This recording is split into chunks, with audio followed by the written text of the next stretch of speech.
The Answer. Now, from the Signature Bank Studios. If you're looking for the latest news, insight into what it means, and the sharpest opinion, there's only one station in Chicago where you can turn, and it's this one. We're AM 560, The Answer.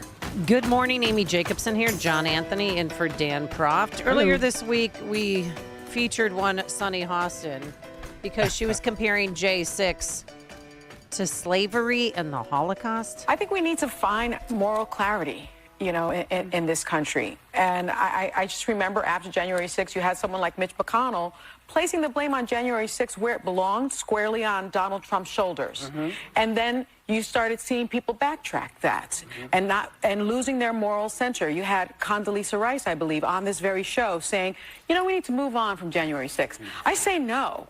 You don't move on because January 6th was an atrocity. It was one of the worst moments in American history. And when you think about the worst moments in American history, like World War II, things that happened, like the Holocaust, chattel slavery, we need to never forget because past becomes prologue if you forget any race. I want to ask you... She's relentless. And she's made false accusations against Matt Gaetz that she's had to take back and say, a programming note. These are allegations. These are not fact. Well, we're learning this morning that her family's in a little bit of hot water. Her surgeon husband, who's an orthopedic surgeon in New York, has been accused of insurance fraud in this sweeping federal lawsuit. So with more on that and other matters with the media, let's welcome to the program Grace Curley. She's host of the Grace Curley Show on WRKO 680 Boston, also a columnist for the Boston Herald and contributor to Spectator World. Good morning, Grace, and welcome to the show. Thanks so much for having me, guys. I'm so excited to be here. Yeah, we brought up Sunny Hostin because we're just learning about it, but also, too, you posted it on social media. So what did he allegedly do? Oh, yeah. So this story is pretty insane. There's actually a clip of Sunny Hostin explaining how sometimes her husband, who's a doctor, a surgeon, would try to do the right thing and perform surgery on someone who didn't have insurance.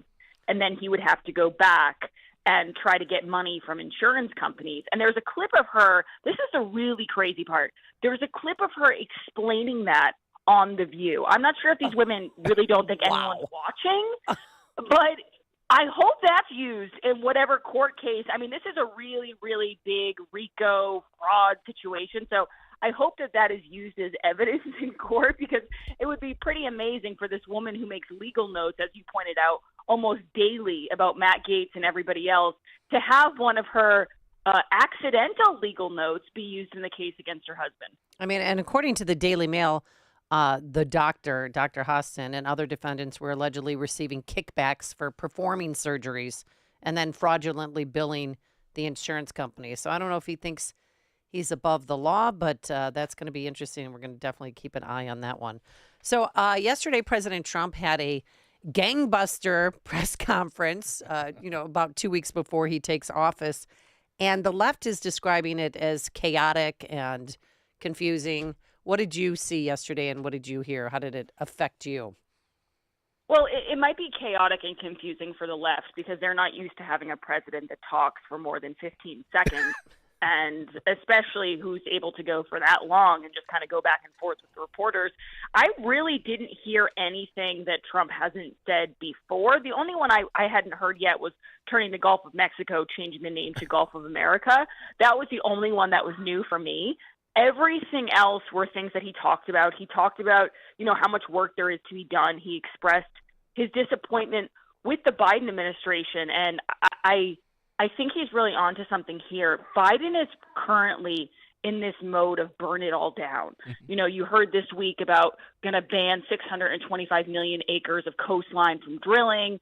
He's releasing 11 Guantanamo Bay prisoners, resettling them in Oman. He's doing all of these things as kind of a big bleep you to the American people before he leaves. And while I think that Trump, because of the team he's assembled and because of just the way he works, he's going to be able to right this ship it's definitely making it more difficult. It's this attempt to ruin things even further with the clock ticking is really disgusting on the part of Joe Biden. Do you think the media is going to carry their snobbery problem into Trump's next term, or did they learn something the first time around? No, they did not learn anything. That is such a consistent thing with the media. They don't learn ever. And I wrote this piece in Spectator about the snobbery problem because I saw a clip of Jennifer Rubin, and she was trying to explain why she thinks the media is mamsy. This is how she described it, mamsy-pansy. And it's pretty rich coming from a woman who has done backflips on everyone from John Bolton to Trump. She's done backflips that should be studied. But she wanted to talk about why is the media mamsy-pansy? And her reasoning was, they always think that they're going to be able to get MAGA readers to come over to their side and read their material. And she said, you get the joke of that, MAGA readers. Like, it doesn't make sense that MAGA people would be readers, insinuating that we're all illiterate. Right. And the cut struck me so much, Amy, because I was thinking to myself, this is so natural for them. Like, for a lot of us to say something that snobbish in a public setting, you'd really have to kind of go out of your way to do it. You would register that you were doing that. You would say, okay, this is kind of a bold move, but I'm going to do it. For the media, it's so innate. It's like the one thing, besides making up rape hoaxes and Russian hoaxes, this is the one thing they truly excel at, is looking down their noses at the American people. And the truth is that without realizing it, she revealed why so many people aren't reading the Washington Post where she works. And it's not because they can't read. Like, what a wonderful way to excuse your lame-ass articles is to say, no one can read them. It's like, well, no, you're actually revealing that the way you feel about half the country is why people do not want to hear your opinion, because it's a very, very narrow perspective. It's a very condescending perspective, and people aren't interested in that. And can you blame them? No. Grace, first of all, congrats on your Bear Media midday show being ranked number 10. That's a huge congratulations for you. I'm sure that's a big deal. And yes, you do have to watch Landman.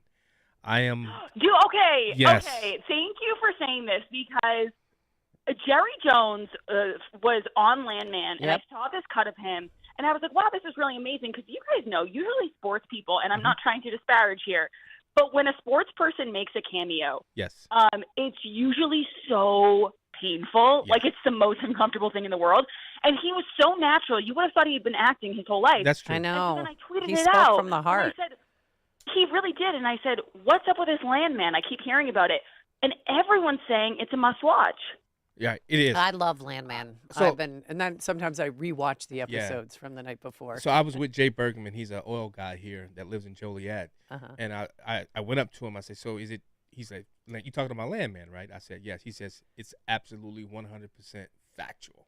He said, that's what we do in the oil industry. He said, everything about it is factual. Well, they talk about alternative energies, windmills, solar panels, and how much oil that takes to the money to create, and the money, and it's not worth it in the end. Solar panels, yes, but the wind turbines aren't really doing it for anybody. Grace, here's my question. We hear a lot about, the media biases, but I personally feel like it's so much deeper than that. Would you say it's more of a cultural war where the media, where they try to enforce their progressive values while they continue to mock us conservatives?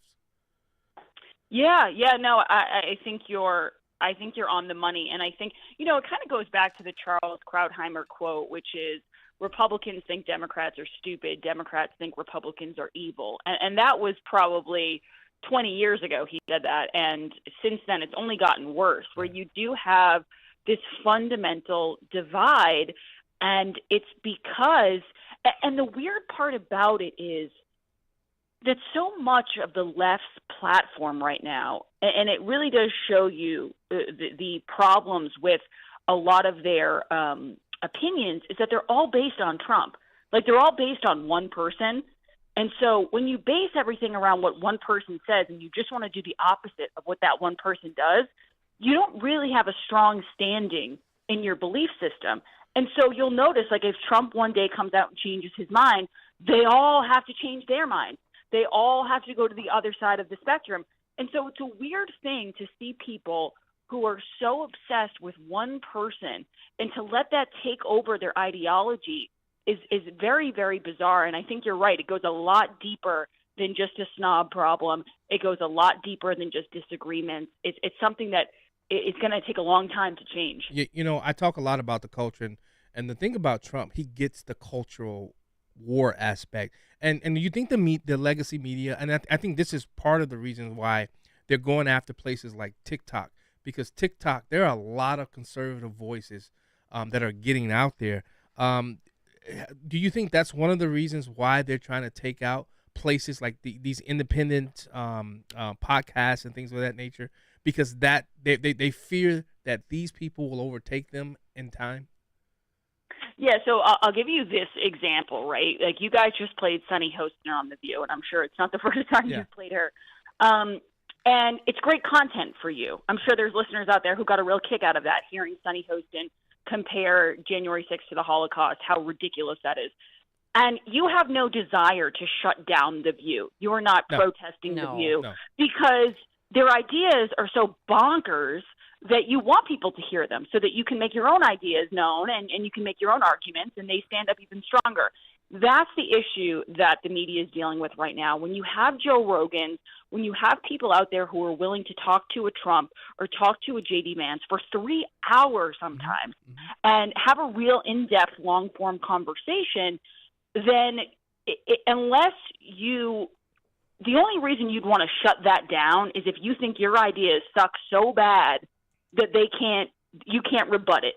Like, you think your candidate, and in this case it was true, Kamala Harris, can't handle that kind of long-form sit-down. So that's the reason. Anything that has to do with censorship, anytime the knee-jerk reaction is to get the person thrown off or get New York Post thrown off or get the story shut down, it's because they either know it's true or they know that they can't argue against it. Because if you could argue against it, you'd be over the top in your willingness to hear the other side, because it would only make your argument stronger. Wow. All right.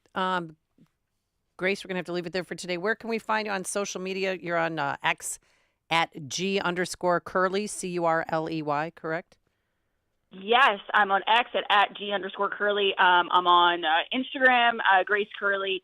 You can find me at Spectator. And thank you so much for having me, guys. I love this so much. It was so fun. Great. Thank you. Host of the Grace Curley Show and columnist for the Boston Herald and contributor to Spectator World. And she joined us on our turnkey.pro answer line.